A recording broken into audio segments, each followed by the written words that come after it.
नहमदहु व नुसल्ली अला रसूलिहिल करीम अम्मा बादो फ़अऊज़ु बिल्लाहि मिनश शैतानिर रजीम बिस्मिल्लाहिर रहमानिर रहीम। मेरे सारे हकीम भरावां नूं मेरी तरफों अस्सलाम अलैकुम।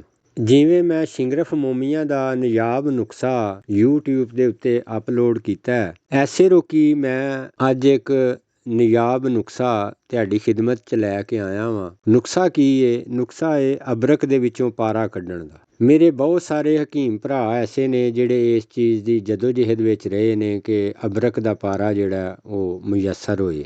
मैं जिहड़ा पारा कड्ढना वां, मेरा पारा डलियां दी शक्ल विच मैनूं मिलदा है, जिहड़ा कि नान मैगनट हुंदा है और चांदी दी मानद सफेद बराक हुंदा है। चलो हुण मैं तुहानूं पारा कड्ढण दा तरीकेकार जिहड़ा ओह बयान करांगा। गौर ते तवज्जा नाल इहनूं सुण लिओ। मैं की करना, सब तो पहिलां मैं अबरक जिहड़ा ओहनूं बरीक करना वा। ਚੱਕੀ ਵਿੱਚੋਂ ਦੀ ਪਸਵਾ ਲਵਾਂ ਤਾਂ ਜਾਂ ਦੂਸਰੇ ਤਰੀਕੇ ਨਾਲ ਕਿਸੇ ਤਰੀਕੇ ਨਾਲ ਵੀ ਉਹਨੂੰ ਬਰੀਕ ਕਰ ਲੈਣਾ।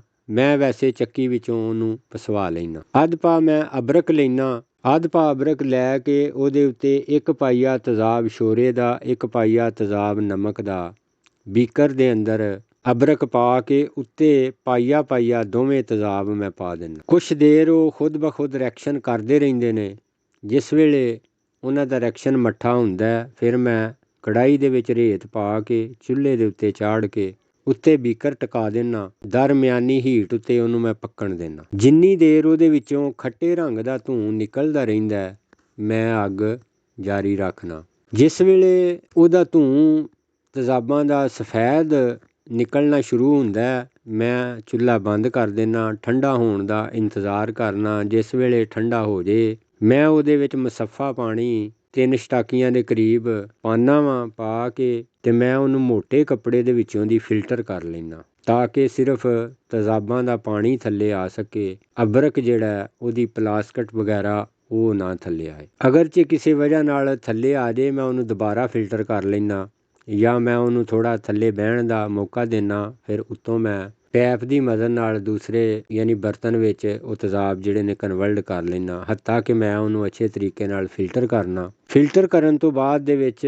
ਮੈਂ ਉਹਨੂੰ ਬੀਕਰ ਦੇ ਅੰਦਰ ਦੁਬਾਰਾ ਪਾ ਕੇ ਫਿਰ ਚੁੱਲ੍ਹੇ ਦੇ ਉੱਤੇ ਰੱਖ ਦੇਣਾ।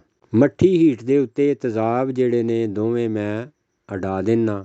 ਅਡਾਉਣ ਤੋਂ ਬਾਅਦ ਦੇ ਵਿੱਚ ਜਿਸ ਵੇਲੇ ਮੇਰੇ ਤੇਜ਼ਾਬ ਉੱਡ ਜਾਂਦੇ ਨੇ ਤੇ ਮਹਲੂਲ ਮੇਰਾ ਥੋੜ੍ਹਾ ਰਹਿ ਜਾਂਦਾ ਮੈਂ ਉਹਨੂੰ ਚੀਨੀ ਦੇ ਪਿਆਲੇ ਵਿੱਚ ਕਨਵਰਟ ਕਰ ਲੈਣਾ। ਇਸ ਤੋਂ ਅਗਰ ਬੀਕਰ ਵਿੱਚ ਖੁਸ਼ਕ ਕੀਤਾ ਜਾਏ ਤੇ ਬੀਕਰ ਟੁੱਟਣ ਦਾ ਖਦਸ਼ਾ ਹੁੰਦਾ। ਮੈਂ ਚੀਨੀ ਦੇ ਪਿਆਲੇ ਦੇ ਅੰਦਰ ਕਨਵਰਟ ਕਰ ਲੈਣਾ ਤਾਂ ਕਿ ਮੇਰੇ ਬੀਕਰ ਨੂੰ ਨੁਕਸਾਨ ਨਾ ਹੋਵੇ।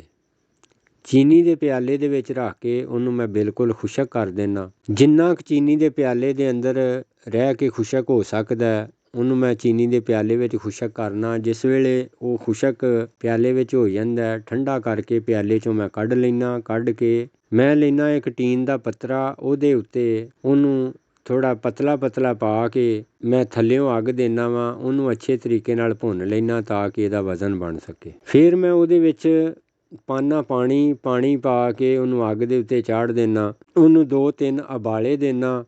ਉਬਾਲੇ ਦੇਣ ਤੋਂ ਬਾਅਦ ਥੋੜ੍ਹੀ ਦੇਰ ਇੰਤਜ਼ਾਰ ਕਰਨਾ। ਉਹ ਥੱਲੇ ਬਹਿੰਦਾ ਉੱਤੋਂ ਪਾਣੀ ਨਿਤਾਰ ਦੇਣਾ ਵਾ। ਫਿਰ ਐਸੇ ਰੁਕੀ ਸਾਦਾ ਪਾਣੀ ਪਾ ਕੇ 4-5 ਵਾਰੀ ਉਹਨੂੰ ਮੈਂ ਨਿਤਾਰਨਾ। ਜਿਸ ਵੇਲੇ ਉਹ ਅੱਛੇ ਤਰੀਕੇ ਨਾਲ ਨਿੱਤਰ ਜਾਂਦਾ ਉਹਨੂੰ ਮੈਂ ਮੱਠੀ ਹੀਟ 'ਤੇ ਰੱਖ ਕੇ ਰੇਤ ਜਿਹੀ ਤਰ ਖੁਸ਼ਕ ਕਰ ਲੈਣਾ। ਖੁਸ਼ਕ ਕਰਨ ਤੋਂ ਬਾਅਦ ਦੇ ਵਿੱਚ ਹੁਣ ਇਹਨੂੰ ਮੈਂ ਜ਼ਿੰਦਾ ਕਰਨਾ। ਜ਼ਿੰਦਾ ਕਰਨ ਵਾਸਤੇ ਮੈਨੂੰ ਕੁਛ ਔਜ਼ਾਰਾਂ ਦੀ ਜ਼ਰੂਰਤ ਪੈਂਦੀ ਏ। ਉਹ ਮੇਰੇ ਕੋਲ ਔਜ਼ਾਰ ਕਿਹੜੇ ਹੁੰਦੇ ਨੇ? ਮੇਰੇ ਕੋਲ ਹੁੰਦੀ ਇੱਕ ਲੋਹੇ ਦੀ ਨਾਲੀ ਜਿਹੜੀ 4-5 ਇੰਚ ਉੱਚੀ ਹੁੰਦੀ ਏ, 2.5-3 ਇੰਚ ਖੁੱਲ੍ਹੀ ਹੁੰਦੀ ਏ ਔਰ 2 ਸੂਤਰ ਮੋਟੀ ਹੁੰਦੀ ਏ। ਉਹਦਾ ਪੈਂਦਾ ਵੀ ਏਡੀ ਮੋਟੀ ਟਿੱਕੀ ਨਾਲ ਥੱਲਿਓਂ ਵਿਲਡ ਕੀਤਾ ਹੁੰਦਾ। ਇੱਕ ਸਾਈਡ ਵਿਲਡ ਕਰਕੇ ਬੰਦ ਕੀਤੀ ਹੁੰਦੀ ਏ, ਇੱਕ ਸਾਈਡ ਖੁੱਲ੍ਹੀ ਹੁੰਦੀ। ਇੱਕ ਮੇਰੇ ਕੋਲ ਤਵਾ ਏ ਜਿਹਦੇ ਮੈਂ ਦਰਮਿਆਨ ਦੇ ਵਿੱਚ ਸੁਰਾਖ ਕਰਵਾ ਕੇ ਉਹਦੇ ਉੱਤੇ ਮੈਂ ਲੋਹੇ ਦੀ ਪੱਤਰੀ ਦੀ ਕਾਲਰ ਬਣਵਾਈ ਏ। ਉਸ ਕਾਲਰ ਦੇ ਅੰਦਰ ਸੁਰਾਖ ਮਰਵਾ ਕੇ ਨਟ ਵਿਲਡ ਕਰਵਾਏ ਨੇ। ਉਹਨਾਂ ਦੇ ਵਿੱਚ ਬੋਲਟ ਜਿਹੜੇ ਨੇ ਉਹ ਟਾਈਟ ਕਰਵਾਏ ਨੇ।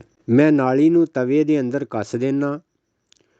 ਕੱਸ ਕੇ ਸਾਈਡਾਂ ਤੋਂ ਬੁਲਟ ਜਿਹੜੇ ਨੇ ਉਹ ਮੈਂ ਟਾਈਟ ਕਰ ਦੇਣਾ ਤਾਂ ਕਿ ਨਾਲੀ ਜਿਹੜੀ ਹੈ ਉਹ ਅਮਲ ਕਰਨ ਨਾਲ ਥੱਲੇ ਨਾ ਡਿੱਗੇ। ਹੁਣ ਮੈਂ 5 ਤੋਲੇ ਉਹਦੇ ਵਿੱਚੋਂ ਲੈਣਾ ਪਾਊਡਰ ਜਿਹੜਾ ਕਿ ਸੁਰਖ ਰੰਗ ਦਾ ਪਾਊਡਰ ਹੁੰਦਾ ਪਾਰੇ ਦਾ। ਉਹਦੇ ਅੰਦਰ ਲੋਹਾ ਵੀ ਮੌਜੂਦ ਹੁੰਦਾ ਕਿਉਂਕਿ ਅਬਰਕ ਦੇ ਅੰਦਰ ਲੋਹਾ ਪਹਿਲਾਂ ਤੋਂ ਮੌਜੂਦ ਹੁੰਦਾ। ਤੇਜ਼ਾਬਾਂ ਦੇ ਅੰਦਰ ਡਿਜ਼ੋਲਵ ਹੋ ਕੇ ਲੋਹਾ ਵੀ ਆਇਆ ਹੁੰਦਾ, ਲਿਹਾਜ਼ਾ ਉਹ ਸੁਰਖ ਰੰਗ ਦਾ ਪਾਊਡਰ ਹੁੰਦਾ। ਉਹਦੇ ਵਿੱਚੋਂ ਲੈਣਾ 5 ਤੋਲੇ। 5 ਤੋਲੇ ਪਾਣਾ ਕਾਸਟਕ ਪੱਤਰੀ, 5 ਤੋਲੇ ਕਫੂਰ ਪਾਣਾ, 5 ਤੋਲੇ ਆਂਡਾ ਪੋਟਾਸ਼ ਤੇ 5 ਤੋਲੇ ਸਿਮਲਫਾਰ। ਸਿਮਲਫਾਰ, ਕਾਸਟਕ ਪੱਤਰੀ, ਆਂਡਾ ਪੋਟਾਸ਼, ਕਫੂਰ 5-5 ਤੋਲੇ। ਚਾਰੇ ਚੀਜ਼ਾਂ ਲੈ ਕੇ ਉਸ 5 ਤੋਲੇ ਭਠੂਰ ਦੇ ਵਿੱਚ ਖਰਲ ਦੇ ਅੰਦਰ ਪਾ ਕੇ ਉਹਨੂੰ ਮੈਂ ਬਿਲਕੁਲ ਅੱਛੇ ਤਰੀਕੇ ਨਾਲ ਖਰਲਾਈ ਕਰਨਾ ਜਦ ਤੱਕ ਉਹ ਚਟਣੀ ਨਾ ਬਣ ਜਾਏ। ਜਦੋਂ ਹਰ ਚੀਜ਼ ਯਕਜਾਨ ਹੋ ਜਾਂਦੀ ਏ ਤੇ ਮੈਂ ਉਹਨੂੰ ਚੁੱਕ ਕੇ ਉਸ ਨਾਲੀ ਦੇ ਅੰਦਰ ਮੁੰਤਕਿਲ ਕਰ ਦਿੰਦਾ। ਹੁਣ ਮੇਰੇ ਕੋਲ ਭੱਠੀ ਏ ਜਿਹੜੀ 5 ਇੰਚੀਆਂ ਚੌੜੀ ਏ, 10 ਇੰਚੀਆਂ ਉੱਚੀ ਏ ਗੁਲਾਈ ਦੀ ਵਿੱਚ। ਉਹਦੀ ਇੱਕ ਸਾਈਡ ਤੇ ਥੱਲਿਓਂ ਮੈਂ ਬਰਨਲ ਲਾਉਣ ਵਾਸਤੇ ਜਗ੍ਹਾ ਰੱਖੀ ਏ। ਉਹ ਨਾਲੀ ਚੁੱਕ ਕੇ ਮੈਂ ਭੱਠੀ ਦੇ ਉੱਤੇ ਰੱਖ ਦੇਣਾ, ਥੱਲਿਓਂ ਲਾ ਦੇਣਾ ਬਰਨਲ ਲਾ ਕੇ ਤੇ ਮੈਂ ਉਹਨੂੰ ਮੱਠੀ ਹੀਟ ਦੇਣਾ। ਮੱਠੀ ਹੀਟ ਦੇ ਕੇ ਜਿਸ ਵੇਲੇ ਉਹਦਾ ਉਬਾਲਾ ਬੰਦ ਹੋ ਜਾਂਦਾ, ਦਵਾਈ ਜਿਹੜੀ ਅੰਦਰ ਖੁਸ਼ਕ ਹੋ ਜਾਂਦੀ ਏ, ਫਿਰ ਮੈਂ ਹੀਟ ਕਰ ਦੇਣਾ ਤੇਜ਼। ਹੀਟ ਮੇਰੀ ਇੰਨੀ ਹੁੰਦੀ ਏ ਜਿਹਦੇ ਨਾਲ ਚਾਂਦੀ ਗਲ ਸਕੇ। ਉਹਨੂੰ ਮੈਂ 25 ਤੋਂ 30 ਮਿੰਟ ਪ੍ਰੋਪਰ ਚੱਕਰ ਦੇਣਾ। ਅੰਦਰ ਮਵਾਦ ਨਾਲੀ ਦੇ ਇੰਝ ਪਿਘਲਿਆ ਹੁੰਦਾ ਜਿਵੇਂ ਕਠਿਆਲੀ ਦੇ ਅੰਦਰ ਸੁਹਾਗਾ ਵਗੈਰਾ ਪਿਘਲਿਆ ਹੁੰਦਾ, ਪਤਲਾ ਸੋਡਾ ਸੁਹਾਗਾ ਜਿਵੇਂ ਪਤਲਾ ਪਿਘਲਿਆ ਹੁੰਦਾ। ਇਸ ਦੌਰਾਨ ਮੇਰੇ ਕੋਲ ਇੱਕ ਲੋਹੇ ਦੀ ਸਲਾਖ ਹੁੰਦੀ ਏ ਜਿਹੜੀ ਤਕਰੀਬਨ ਹਾਫ ਗਜ਼ ਦੇ ਕਰੀਬ ਹੁੰਦੀ ਏ। ਉਹਦੇ ਨਾਲ ਮੈਂ ਨਾਲੀ ਦੇ ਅੰਦਰ ਗਾਹੇ ਬਗਾਹੇ 5 ਮਿੰਟ 6 ਮਿੰਟ ਤੋਂ ਬਾਅਦ ਦੇ ਵਿੱਚ ਮੈਂ ਨਾਲੀ ਦੇ ਅੰਦਰ ਉਹ ਮਾਰਦਾ ਰਹਿੰਦਾ। ਨਾਲੀ ਨੂੰ ਉੱਤੋਂ ਕਿਸੇ ਵੀ ਚੀਜ਼ ਦੇ ਨਾਲ ਮੈਂ ਢੱਕ ਦਿੰਦਾ ਵਾਂ। ਬਿਲਕੁਲ ਵਜ਼ਨੀ ਚੀਜ਼ ਨਹੀਂ ਦਿੰਦਾ ਤਾਂ ਕਿ ਗੈਸ ਵਗੈਰਾ ਜਿਹੜੀ ਅੰਦਰੋਂ ਅਖਰਾਜ ਹੁੰਦੀ ਰਹੇ। ਸਲਾਖ ਇਸ ਵਾਸਤੇ ਮਾਰਨਾ ਤਾਂ ਕਿ ਉਤਲਾ ਮਵਾਦ ਜਿਹੜਾ ਉਹ ਥੱਲੇ ਜਾਏ, ਥੱਲੜਾ ਮਵਾਦ ਉੱਤੇ ਆਏ ਤਾਂ ਕਿ ਸਾਰਾ ਪਾਰਾ ਚੱਕਰ ਖਾ ਸਕੇ। 30-35 ਮਿੰਟ ਦੇ ਅਮਲ ਤੋਂ ਬਾਅਦ ਦੇ ਵਿੱਚ ਮੈਂ ਅੱਗ ਜਿਹੜੀ ਏ ਉਹ ਬੰਦ ਕਰ ਦਿੰਦਾ ਤੇ ਨਾਲੀ ਜਿਹੜੀ ਏ ਉਹ ਤਵੇ ਦੇ ਵਿੱਚ ਕੱਸੀ ਹੁੰਦੀ ਏ। ਤਵੇ ਨੂੰ ਪਲਾਸ ਦੀ ਮਦਦ ਨਾਲ ਫੜ ਲੈਣਾ।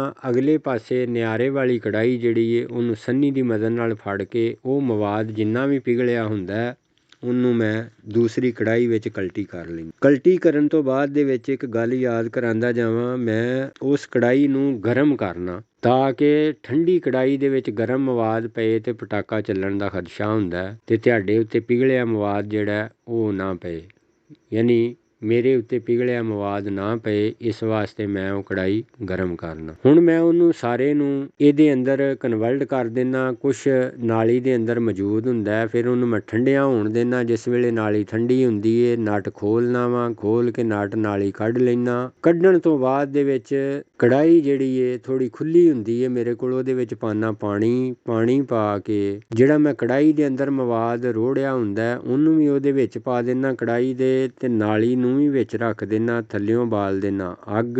ਜਿਸ ਵੇਲੇ ਉਹ ਸਾਰਾ ਮਵਾਦ ਗਲ ਜਾਂਦਾ, ਪਾਣੀ ਦੇ ਅੰਦਰ ਹੱਲ ਪਜ਼ੀਰ ਹੋ ਜਾਂਦਾ, ਨਾਲੀ ਨੂੰ ਚੁੱਕ ਕੇ ਮੈਂ ਬਾਹਰ ਕੱਢ ਲੈਂਦਾ ਤੇ ਮੈਂ ਉਹਨੂੰ ਤੋਂ ਪਾਣੀ ਨੂੰ ਨਿਤਾਰ ਦੇਣਾ। ਉਹਦੇ ਅੰਦਰ ਮਜ਼ੀਦ ਪਾਣੀ ਪਾ ਕੇ ਸਾਦਾ ਹੱਥਾਂ ਨਾਲ ਮਲ ਕੇ ਉਹਨੂੰ ਮੈਂ ਧੋਂਦਾ ਜਾਂਦਾ ਹੱਥਾਂ ਕੇ ਜਦ ਤੱਕ ਸਾਰਾ ਮਵਾਦ ਚਿਕਨਾਈ ਵਾਲਾ ਬਾਹਰ ਨਾ ਨਿਕਲ ਜਾਏ, ਉਨੀ ਦੇਰ ਤੱਕ ਉਹਨੂੰ ਮੈਂ ਧੋਂਦਾ ਰਹਿੰਦਾ। ਜਿਸ ਵੇਲੇ ਉਹਨੂੰ ਮੈਂ ਧੋ ਲੈਂਦਾ ਸਾਫ ਸੁਥਰਾ ਹੋ ਜਾਂਦਾ। ਥੱਲਿਓਂ ਮੈਨੂੰ ਮਿਲਦੀਆਂ ਨੇ ਡਲੀਆਂ, ਕੋਈ ਸ਼ਰੇ ਗੋਲ ਹੁੰਦੇ ਨੇ, ਕੋਈ ਲੰਮੇ ਹੁੰਦੇ ਨੇ। ਜਿਸ ਤਰੀਕੇ ਨਾਲ ਪਾਰਾ ਅੰਦਰ ਚੱਕਰ ਖਾ ਕੇ ਖਲੋਤਾ ਹੁੰਦਾ ਉਸ ਤਰੀਕੇ ਨਾਲ ਉਹ ਬਾਹਰ ਜੰਮ ਕੇ ਆਪਣੀ ਸ਼ਕਲ ਇਖਤਿਆਰ ਕਰ ਲੈਂਦਾ। ਉੱਥੋਂ ਉਹਨੂੰ ਮੈਂ ਚੁੱਕ ਕੇ ਤੇ ਮੈਂ ਉਹਨੂੰ ਪਾ ਦਿੰਦਾ ਕਠਿਆਲੀ ਦੇ ਵਿੱਚ। ਕਠਿਆਲੀ 'ਚ ਪਾ ਕੇ ਉੱਤੇ ਲਾਨਾ ਸੋਡਾ, ਨਾਲ ਲਾਨਾ ਸੁਹਾਗਾ। ਸੋਡਾ ਲਾਨਾ ਖਾਰਾ, ਯਾਨੀ ਸੋਡੀਅਮ ਕਾਰਬੋਨੇਟ ਮੈਂ ਉਹਦੇ ਉੱਤੇ ਲਾਨਾ ਵਾ। ਸੋਡੀਅਮ ਕਾਰਬੋਨੇਟ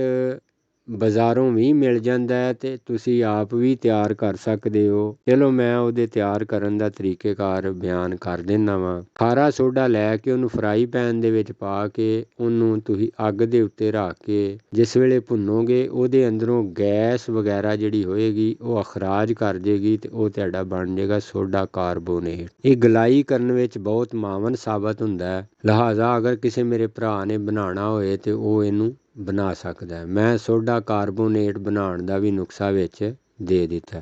ਮੈਂ ਸੋਡਾ ਮਾਰਨਾ ਤੇ ਸੁਹਾਗਾ ਮਾਰਨਾ, ਪਾਰਾ ਚੱਕਰ ਖਾ ਕੇ ਇੱਕ ਦਾਣਾ ਬਣ ਜਾਂਦਾ। ਫਿਰ ਉਹਨੂੰ ਮੈਂ ਥੋੜ੍ਹੀ ਦੇਰ ਚੱਕਰ ਦੇਣਾ ਤਾਂ ਕਿ ਸਾਫ ਸੁਥਰਾ ਹੋ ਜੇ, ਕਠਿਆਲੀ ਦੇ ਵਿੱਚ ਹੀ ਉਹਨੂੰ ਮੈਂ ਠੰਡਾ ਹੋਣ ਦਿੰਦਾ। ਫੁੱਲੇ ਵੀ ਪਾ ਲਾਂ ਤੇ ਕੋਈ ਹਰਜ ਵਾਲੀ ਗੱਲ ਨਹੀਂ, ਲੇਕਿਨ ਕਠਿਆਲੀ ਦੇ ਅੰਦਰ ਹੀ ਮੈਂ ਰਹਿਣ ਦਿੰਦਾ ਤਾਂ ਕਿ ਇੱਕ ਹੀ ਦਾਣਾ ਰਹੇ। ਉਹਨੂੰ ਫਿਰ ਮੈਂ ਜਿਸ ਵੇਲੇ ਠੰਡਾ ਹੁੰਦਾ ਕਠਿਆਲੀ ਤੋੜ ਕੇ ਮੈਂ ਦਾਣਾ ਕੱਢ ਲੈਂਦਾ ਬਾਹਰ, ਸਾਫ ਸੁਥਰਾ ਜਿਵੇਂ ਚਾਂਦੀ ਹੁੰਦੀ ਏ, ਸੇਮ ਚਾਂਦੀ ਦੀ ਮਾਨਦ ਉਹ ਦਾਣਾ ਹੁੰਦਾ। ਨਾਨ ਮੈਗਨੇਟ ਹੁੰਦਾ, ਸੱਟ ਮਾਰਨ ਨਾਲ ਟੁੱਟ ਜਾਂਦਾ। ਜਿੱਥੋਂ ਤੱਕ ਸਵਾਲ ਪਾਰਾ ਕੱਢਣ ਦਾ ਤੇ ਮੈਂ ਨੁਕਸਾ ਜਿਹੜਾ ਉਹ ਬਿਆਨ ਕਰ ਦਿੱਤਾ। ਜਿਸ ਮੇਰੇ ਭਰਾ ਨੂੰ ਇਹਦਾ ਸ਼ੌਕ ਹੋਏ ਕੱਢਣ ਦਾ ਜਾਂ ਉਹਨੂੰ ਇਸ ਪਾਰੇ ਦੀ ਜ਼ਰੂਰਤ ਹੋਏ, ਇਹ ਪਾਰਾ 90% ਅੱਲਾਹ ਪਾਕ ਦੀ ਤਰਫੋਂ ਕਾਇਮਸ਼ੁਦਾ ਹੁੰਦਾ, ਕੋਈ ਸ਼ੱਕ ਨਹੀਂ ਹੈ ਇਹਦੇ ਵਿੱਚ। ਨਾਨ ਮੈਗਨੇਟ ਹੁੰਦਾ, ਸਫੈਦ ਬਰਾਕ ਹੁੰਦਾ। ਔਰ ਇੱਥੋਂ ਤੱਕ ਮੈਂ ਇਸ ਪਾਰੇ ਨੂੰ ਕਰਨ ਵਿੱਚ ਕਾਮਯਾਬ ਹੋਇਆ। ਇਹ ਮੇਰਾ ਜ਼ਾਤੀ ਪ੍ਰੈਕਟੀਕਲ ਏ, ਮੈਂ ਭਰਾਵਾਂ ਦੀ ਨਜ਼ਰ ਕਰ ਦਿੱਤਾ ਹੈ। ਜਿਸ ਮੇਰੇ ਭਰਾ ਕਿਸੇ ਨੂੰ ਚਾਹੀਦਾ ਹੋਏ, ਉਹ ਬਣਾਉਣਾ ਚਾਹੇ, ਇਹਨੂੰ ਬਿਲਾ ਝਿਜਕ ਬਣਾਏ।